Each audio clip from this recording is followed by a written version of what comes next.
어, 창의적인 사람의 특징은 질문에 답하는 것을 두려워하지 않는다고 합니다.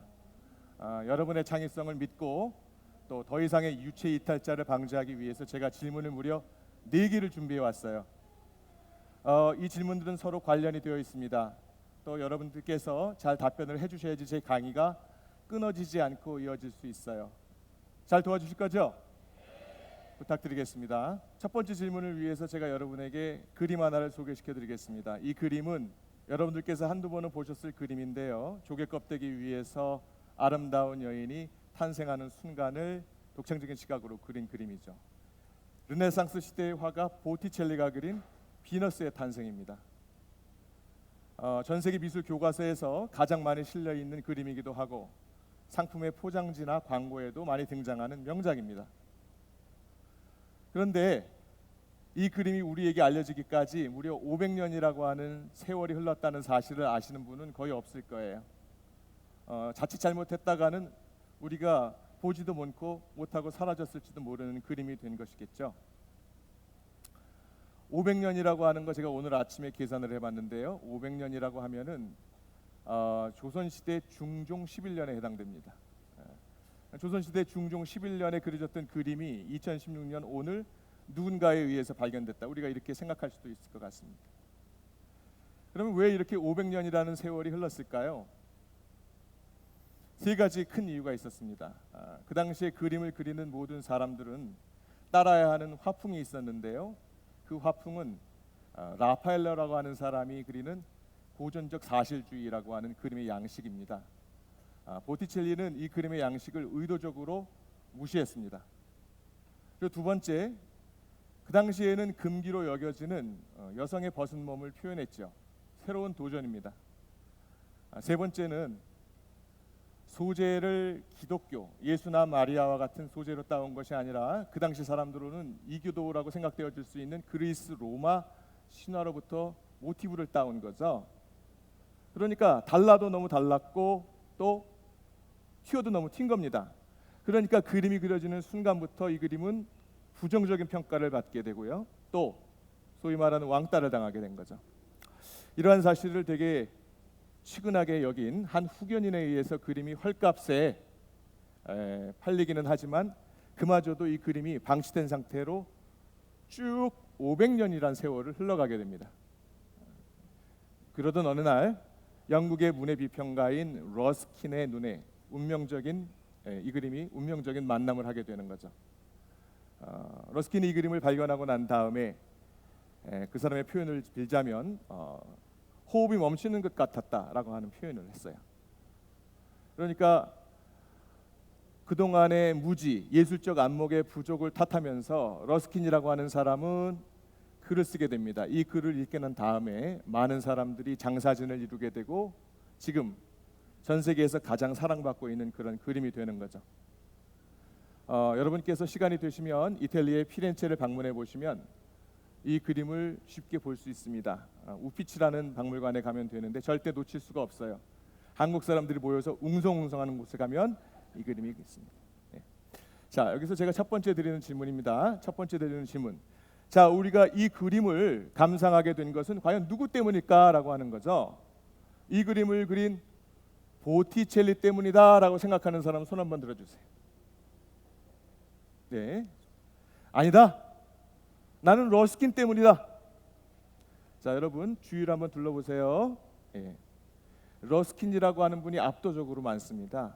자, 이건 뭐를 얘기해 주는 걸까요? 무슨 의미일까요?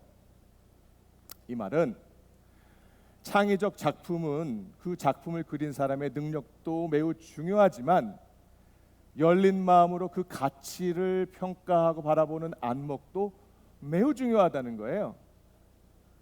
그러니까 지금 한국은 여태까지 창의성 교육을 어떻게 해왔나요? 많은 보티첼리를 키우자.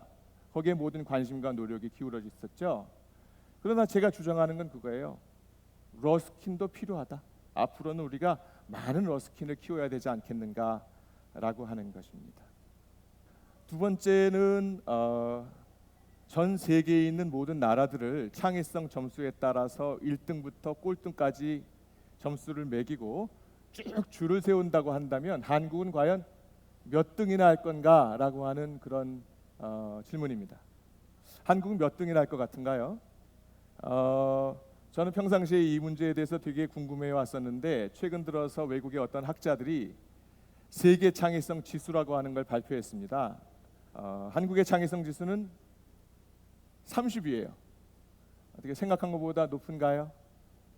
예, 그렇게 말씀하세요. 근데 이 점수에는 비밀이 숨어 있습니다. 제가 이 점수를 자세하게 보니까 이 점수는 단일 지수가 아니라 세 개의 지수의 합으로 되어 있다는 거예요. 창의재능 지수, 테크놀로지 지수, 딴딴딴 지수입니다. 창의재능 지수 세계 1위, 테크놀로지 지수도 1위입니다. 그러니까 외국에서 한국을 보는 건 우리가 보는 거하고 매우 다르다는 걸 알 수가 있어요. 그러면 제가 30이라고 아까 말씀드렸는데 두 개의 지수가 모두 1위면 30위가 나온 건 이 딴딴딴 지수 때문이라고 하는 걸 여러분이 알 수 있겠죠. 이 지수가 무엇일까요? 이 지수는 바로 그 사회가 남과 다른 사람이나 남과 다른 아이디어를 얼마나 잘 포용하고 이해해 주느냐라고 하는 관용지수예요. 이 관용지수에서 한국은 무려 70위입니다. 70위. 낮은 거죠. 예로부터 우리나라 속담에 모난돌이 정 맞는다는 게 있죠. 우리나라는 남과 다른 생각이거나 아이디어에 대해서 경계합니다. 그리고 심한 경우는 미워하기까지 하죠. 그래서 그런지 모르겠습니다. 저는 한국에는 되게 규제가 많다고 생각을 합니다. 많은 정부에서 규제를 없애기 위해서 노력을 해왔지만 아직도 한국은 규제 왕국이라고 얘기하는 외국인도 있어요. 그러니까 한국은 몇 개만 되고 나머지는 다 안 되라고 하는 전문 용어로 파시티브 규제 정책을 계속 써오고 있습니다. 정리하자면 두 번째 질문과 관련돼서 제가 드리고 싶은 말씀은 한국 사회는 나와 다른 생각 또 기존의 것과 다른 어떤 아이디어에 대해서 지나치게 까다롭고 편협한 잣대를 대우지 않았나라고 하는 겁니다. 그러한 사람이거나 그러한 아이디어가 창의적이고 혁신적인 아이디어일 수도 있는데 말이죠. 세 번째 드리는 질문은 이거예요. 지금까지 우리 한국 사회를 얘기했는데 그럼 나는 어떤가요? 나는 어떤가? 자, 여기 많은 분들이 와 계신데 여러분들의 자녀나 친구, 동료, 뭐 여러분들 중에서 아주 창의적이다라고 하는 사람을 내가 안다라고 하는 사람 손 한번 들어주실래요? 예, 그래도 다른 데보다는 되게 많이 있습니다. 아무래도 창의성에 관심을 갖고 있는 분들이라서 그런지 모르겠어요. 근데 세 번째 질문은 여기서 끝나는 게 아니에요. 아까 손 드셨던 분들 중에 그 사람이 바로 나다. 우와. 자, 여러분 박수 한번 부탁드릴게요. 제가 여러분한테 박수를 부탁드린 것은 제가 믿고 있는 게 있어서 그래요. 그게 뭐냐면 저분이 앞으로 일생을 살아가시면서 한국 사회에 큰 일을 꼭 한 번은 하실 거라는 걸 제가 믿고 있기 때문이에요. 왜일까요? 어떻게 제가 아냐고요? 창의성의 대가 데이비스 교수는 이렇게 얘기했습니다. 어떤 사람의 창의성을 예측하는 가장 좋은 방법은 세상에 있는 모든 검사를 다 하는 것이 아니고 그 사람에게 직접 물어보는 거다 이거예요. 야, 너 창의적이야? 본인이 창의적인 사람이 아니라고 하는 사람이 창의적 성취를 낸다는 거 들어보셨어요? 그거는 거의 불가능한 거죠. 한국 사람들은 많이 아니라고 하는 거죠. 우리 아리스토텔레스도 얘기를 했어요. 자신을 바로 아는 게 모든 지혜의 근원이라는 거죠. 그러니까 자신에 대한 판단이 매우 중요하다고 하는 것인데 제가 약간 염려하는 바가 있습니다. 이런 똑같은 질문을 제가 한국에 있는 대학생들한테 많이 하게 돼요. 너 창의적이라고 생각하냐? 놀랍게도 70%에서 80%의 한국 대학생들이 나는 창의적이 아니야 이렇게 대답하는 거예요. 여러분 그 이유가 궁금하시죠? 저도 물어봅니다. 왜 그렇게 생각해? 그랬더니 창의성은 하늘에서 내려오는 거지 노력한다고 돼서 얻어질 수 있는 건 아니다라고 하는 생각을 갖고 있는 거예요. 그렇습니다.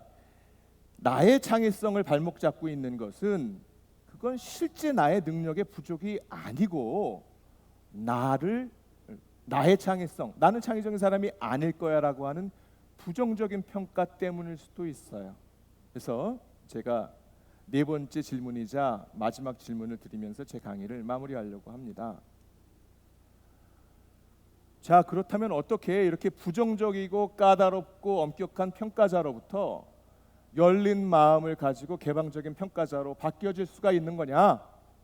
우리 사회도 규제 위주의 사회에서 어떻게 더 열린 사회로 바뀔 수 있을 거냐라고 하는 그런 문제입니다. 이 문제에 대한 답을 여러분과 나누고 싶은 건데요. 제가 추천해드리는 가장 좋은 방법은 바로 한 번도 하지 않은 일 하기입니다. 지금까지 항상 정해진 길로만 걸어오셨습니까? 그러면 가지 않은 길로 한번 가보시라는 거예요. 슬픈 영화를 보고도 한 번도 눈물을 흘리지 않으셨다면 오늘부터는 한번 눈물을 흘려보시라는 거죠. 입지 않았던 옷, 먹지 않았던 음식 새롭게 도전해보라고 하는 거죠. 그래야 야 쟤는 매일 왜 울어? 그러는 게 아니라 우는 사람의 마음도 알 수 있는 거죠. 그죠? 또 왜 한국 청년들이 바깥으로 나가려고 하는지, 또 스타트업을 시작하려는 청년들이 뭘 고민하고 있는지, 피땀 흘려 노력한 작가들이 왜 저렇게 힘들어하는지 우리가 알 수 있다는 겁니다.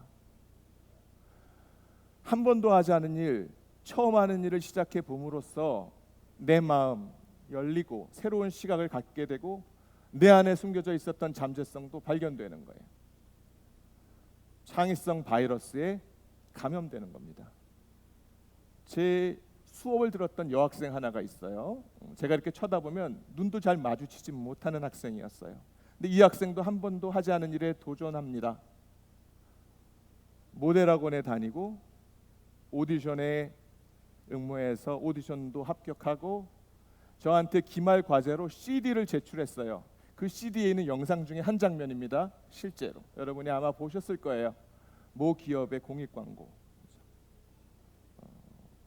저는 이 학생이 그 이후에도 즐겁고 자신 있게 학교 생활을 하는 것을 쭉 보아왔습니다. 이렇게 거창한 것이 아닌 거라도 상관이 없어요. 제 강의를 들으셨던 한 기업의 최고 경영자분께서 평생을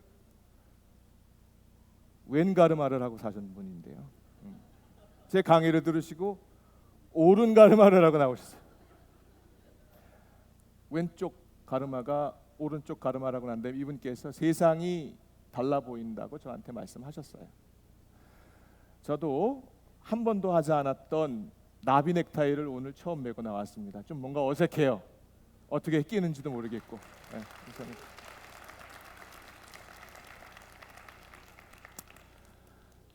잘 어울리나요? 네, 알겠습니다. 제 강의를 다음 두 강조점으로 말씀드리면서 마무리하려고 해요.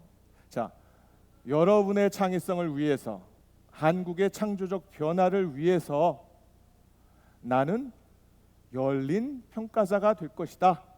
여러분이 그렇게 생각해 주시면 좋겠어요. 두 번째, 그거를 위해서 나는 한 번도 하지 않은 일에 도전할 것이다. 여러분이 그렇게 마음 먹고 돌아가셨으면 좋겠습니다.